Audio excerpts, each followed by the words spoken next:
जानिए एक अधूरी प्रेम कहानी। भारतीय पंचांग में लगभग हर तिथि किसी त्यौहार, किसी परंपरा की ओर इशारा करती है। इसलिए हमारे देश को त्योहारों का देश कहा जाता है। क्षेत्रवार त्यौहार और परंपरा भी हमारे देश की संस्कृति को जीवंत रखती है। उत्तर भारत में मनाया जाने वाला टेसु और झांझी का विवाह एक परंपरा से कम नहीं।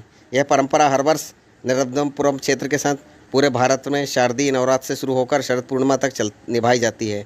टेसु कौन है, झांझी कौन है, टेसु और झांझी का कब विवाह हुआ, ये जानकारी इकट्ठी करना ज़रूरी है। इसमें बच्चे घर घर जाकर चंदा इकट्ठा करते हैं, गीत गाते हैं और पूर्णिमा को टेसु और झांझी का विवाह किया जाता है। लेकिन पूरे 7 फेरे नहीं हो पाते।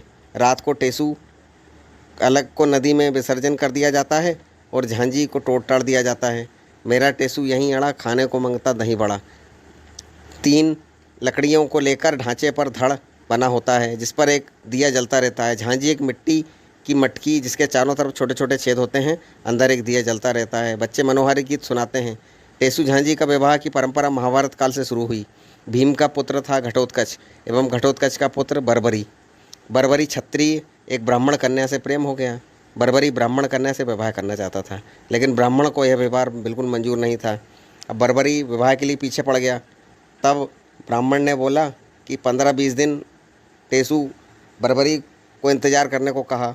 उसके बाद शरद पूर्णिमा को विवाह हुआ, लेकिन विवाह पूरा नहीं हो पाया। 3.5 फेरे होने के बाद जो ब्राह्मण के परिजन हैं वो विवाह आ गए और उन्होंने बर्बरी के साथ घोर युद्ध करा।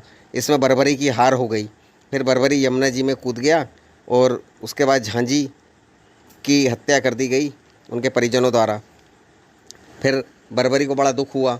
फिर बर्बरी ने माता की आराधना की तो देवी ने बर्बरी को 3 अमोघ अस्त्र दिए, बाण दिए।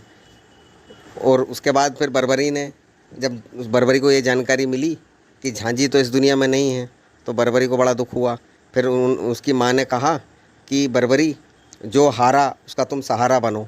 इसलिए बर्बरी को हारे का सहारा कहा जाता है। फिर बर्बरी ने महाभारत युद्ध जब प्रारंभ हुआ तो बर्बरी महाभारत युद्ध में गया और उन बर्बरी ने श्री कृष्ण जी से कहा, जो हार रहा है मैं उसके साथ रहूँगा। लेकिन जब श्री कृष्ण ने बर्बरी की परीक्षा ली तब श्री कृष्ण समझ गया ये वीर योद्धा है। तब श्री कृष्ण ने बर्बरी से उसका शीश मांग लिया। तो बर्बरी ने निसंकोच शीश काटकर भगवान श्री कृष्ण को दे दिया। तब श्री कृष्ण ने बर्बरी से कहा, कलिकाल में तुम्हारी पूजा होगी और तुमको मेरे रूप में ही तुमको माना जाएगा और तुम्हारी पूजा होगी। इस तरह टेसु और झांझी की कहानी पूरी हुई।